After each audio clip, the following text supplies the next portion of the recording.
अब फिलहाल में एक मुद्दा बहुत गर्म है, एक ऐसा मुद्दा जिसकी वजह से रैलियां निकल रही हैं, प्रोटेस्ट हो रहे हैं, दो धर्मों के बीच लड़ाई हो रही है, बस इस वजह से कि आम नागरिक को उनका हक दिया गया है। अच्छा आप ही बताइए, आपकी खुद की ज़मीन है और एक दिन कोई आके कहे कि ये आपकी नहीं है और ज़बरदस्ती आपसे छीन ले, तो आप क्या करेंगे?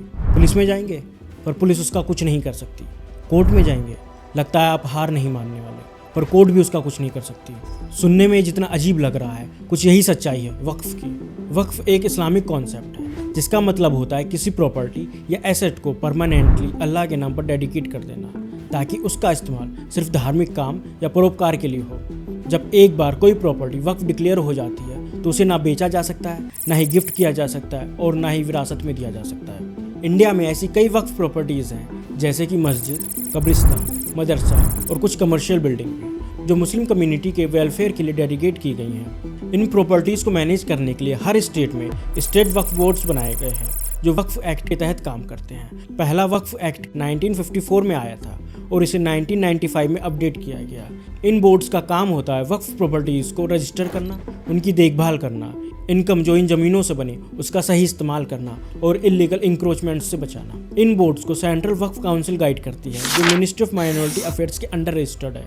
आज के टाइम में इंडिया में लगभग 8 लाख रजिस्टर्ड वक्फ प्रॉपर्टीज़ हैं जिनकी वैल्यू हज़ारों करोड़ के आसपास है, लेकिन इनका सही इस्तेमाल नहीं हो पा रहा। कई रिपोर्ट्स में ये सामने आया है कि काफ़ी प्रॉपर्टीज़ या तो इलीगली ली गई हैं या उनसे जनरेट की गई इनकम का सही यूज़ नहीं हो रहा है। करप्शन और मिसमैनेजमेंट भी भरकर हो रहा है।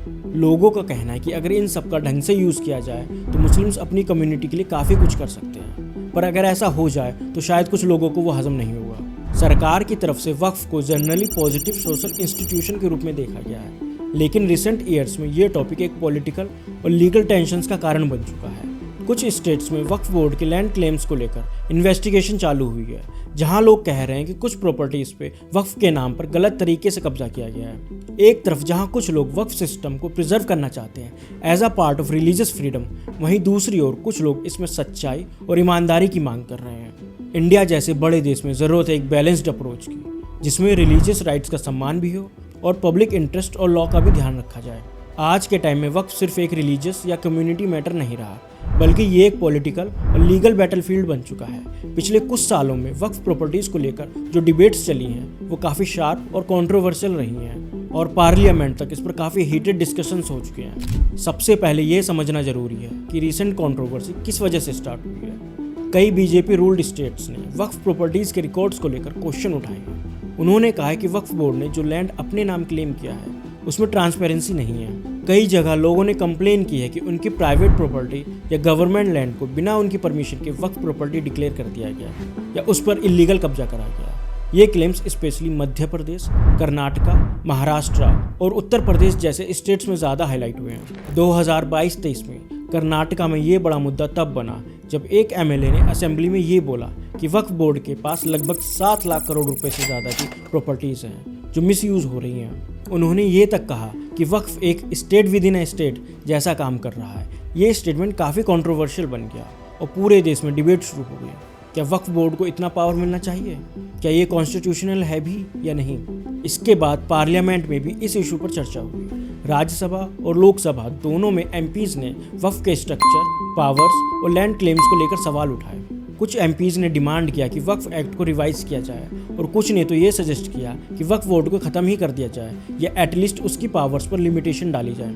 अपोजिशन में बैठने वाले कुछ मुस्लिम लीडर्स और एमपीज़ ने इस नैरेटिव को बेबुनियाद बताया और कहा कि ये गलत है। उनका कहना था कि वक्फ बोर्ड मुस्लिम कम्युनिटी के डेवलपमेंट के लिए एक ज़रूरी इंस्टीट्यूशन है और इस पर अटैक करना माइनॉरिटी राइट्स को कमज़ोर करने जैसा है। कई जगह स्टेट गवर्नमेंट्स ने इंक्वायरी कमेटी बनाई है और कुछ स्टेट्स ने वक्फ प्रॉपर्टीज़ की रिसर्विंग और ऑडिटिंग शुरू कर दी है। फॉर एग्जांपल मध्य प्रदेश में गवर्नमेंट ऑर्डर आया जिसमें कहा गया कि सारी वक्फ लैंड्स की फ्रेश वेरिफिकेशन होगी ताकि ये इंश्योर किया जा सके कि उनका रिकॉर्ड सही है या नहीं। एक और मेजर कंट्रोवर्सी तब हुई जब लोगों ने नोटिस किया कि वक्फ बोर्ड बिना किसी पब्लिक नोटिस के लैंड डिक्लेयर कर देता है, जिसका कोई ईजी डिस्प्यूट मैकेनिज्म भी नहीं होता आम लोगों के लिए। ये एक ऐसा लूप होल बन गया जिसका मिसयूज़ होने का डर है। इस वजह से डिमांड उठ रही है कि या तो वक्फ लैंड डिक्लेरेशन प्रोसेस में पब्लिक कंसल्टेशन हो या फिर किसी न्यूट्रल जुडिशियल मैकेनिज्म से वेरीफाई किया जाए। अब सरकार, कोर्ट भी किस किस की सुने, अपोजिशन की या प्रोटेस्टर्स की? तो इसलिए लाया गया है वक्फ बिल 2025। वक्फ अमेंडमेंट बिल 2025 का मकसद है वक्फ की ज़मीन और प्रॉपर्टी का सही तरीके से मैनेजमेंट करना। इसमें हेरिटेज जगहों की सुरक्षा और गरीबों की मदद जैसे काम भी शामिल है। बिल ये इंश्योर करता है कि वक्फ बोर्ड का काम क्लियर और ईमानदारी से हो और लोकल अथॉरिटीज़ के साथ मिलकर अच्छा तालमेल हो। इसका एक इम्पॉर्टेंट पॉइंट ये भी है कि मुस्लिम औरतों, खासकर विधवा और तलाकशुदा औरतों की फाइनेंशियल और सोशल हालत बेहतर बनाई जाए। माइनॉरिटी अफेयर्स मिनिस्टर किरण रिजिजू ने कहा कि इस बिल से करोड़ों गरीब मुसलमानों को फ़ायदा होगा और किसी भी मुसलमान को नुकसान नहीं होगा। उन्होंने कहा कि ये बिल वक्फ की प्रॉपर्टी में इंटरफेयर नहीं करता। मोदी सरकार सबका साथ सबका विकास के विज़न पर काम करती है और किसी भी कम्युनिटी के साथ भेदभाव नहीं करती। इस बिल के तहत रिजिजू ने बताया कि सेंट्रल वक्फ काउंसिल में 22 लोग होंगे, जिसमें मैक्सिमम 4 नॉन मुस्लिम हो सकते हैं। वक्फ बोर्ड में भी 11 लोग होंगे, जिसमें से सिर्फ 3 ही नॉन मुस्लिम हो सकते हैं। वक्फ बोर्ड एक गवर्नमेंट बॉडी है, इसलिए उसका सेकुलर होना जरूरी है, लेकिन नॉन मुस्लिम लोगों की संख्या लिमिटेड रखी जाएगी, उनके धर्म को ध्यान में रखते हुए। अब जरा नज़र डालते हैं कि अपोजिशन का क्या कहना है। कांग्रेस के सैयद नासिर हुसैन ने कहा कि ये बिल लोगों को कंफ्यूज करने के लिए है और ये कम्युनल डिवाइड बढ़ाने की कोशिश है।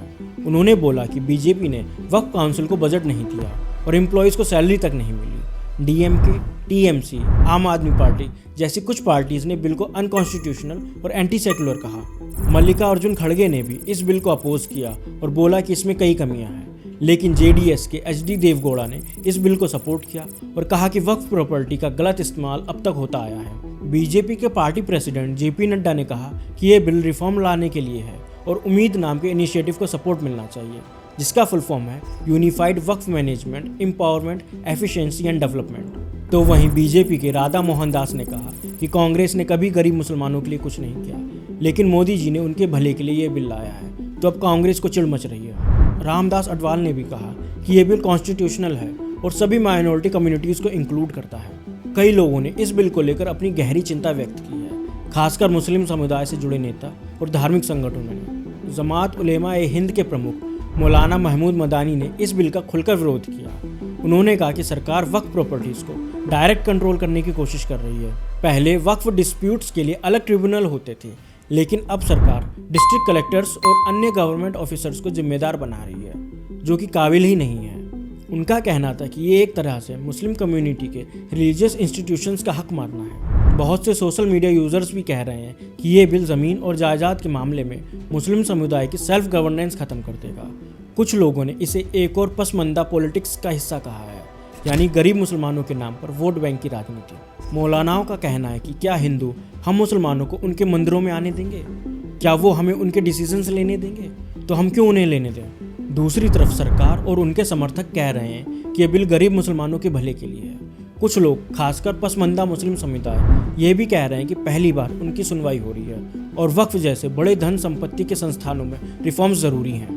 मुसलमान आम जनता कह रही है कि उनके लिए तो ये अच्छा है, क्योंकि वो चाहे भी तो वक्फ के खिलाफ कभी कुछ नहीं बोल पाते थे, पर अब कम से कम वो अपने लिए लड़ सकते हैं। देख सकते हैं कि आखिर ये बोर्ड्स इन पैसों का करते क्या हैं। उनका कहना है कि अगर सच में उनकी प्रॉपर्टीज़ अल्लाह के काम में इस्तेमाल हो रही हैं, किसी की भलाई में लग रही हैं, तो वो एक अलग चीज़ है, पर उन्हें तो ये भी नहीं पता चलता कि उनकी प्रॉपर्टी का आखिर हुआ क्या। क्योंकि जो प्रॉपर्टीज़ अल्लाह के नाम पर डोनेट की जाती हैं, उनका इस्तेमाल गरीबों की मदद, मस्जिद, मदरसा या चैरिटेबल पर्पस के लिए होना चाहिए। लेकिन कई वक्फ बोर्ड्स या उनके केयर टेकर्स इन प्रॉपर्टीज़ को या तो खुद के फ़ायदे के लिए रेंट पर दे देते हैं या फिर इलीगली बेच देते हैं, जो कि वक्फ एक्ट के खिलाफ है। इससे ना सिर्फ उनके दिल को ठेस पहुंचती है, बल्कि गरीब लोग जिनको इस सब से फ़ायदा मिलना चाहिए, उनका हक भी मारा जाता है। और ये सब बनावटी नहीं है, क्योंकि महाराष्ट्र और दिल्ली जैसे स्टेट्स में कई केसेस सामने आए हैं जहां वक्फ लैंड को बिल्डर्स को इलीगली दे दिया गया, कमर्शियल यूज़ के लिए या फिर बेचने के लिए बिना प्रॉपर एनओसी के। 2011 की सीएजी रिपोर्ट ने भी हाईलाइट किया था कि वक्फ प्रॉपर्टीज़ का लार्ज स्केल पर मिसयूज़ हो रहा है, जिसमें उनके ओरिजिनल रिलीजियस या सोशल पर्पस को इग्नोर किया गया है। सच में देखा जाए तो यहाँ बात सही गलत की नहीं है, यहाँ बात है सोच की। किसी की सोच में ये गलत है तो किसी की में सही, पर दिक्कत ही तो वहीं पर है कि सबकी सोच को मीडिया ने अपने अपने साबुन में नहला रखा है, जिसकी वजह से किसी को सही गलत की नहीं पड़ी। पर आप समझदार हैं, आप ज़रूर बताइएगा कि आपकी सोच में क्या है, सही या गलत। और अगर आपको ये वीडियो पसंद आया हो तो इसे लाइक करें और चैनल को सब्सक्राइब करें। जय हिंद, जय भारत।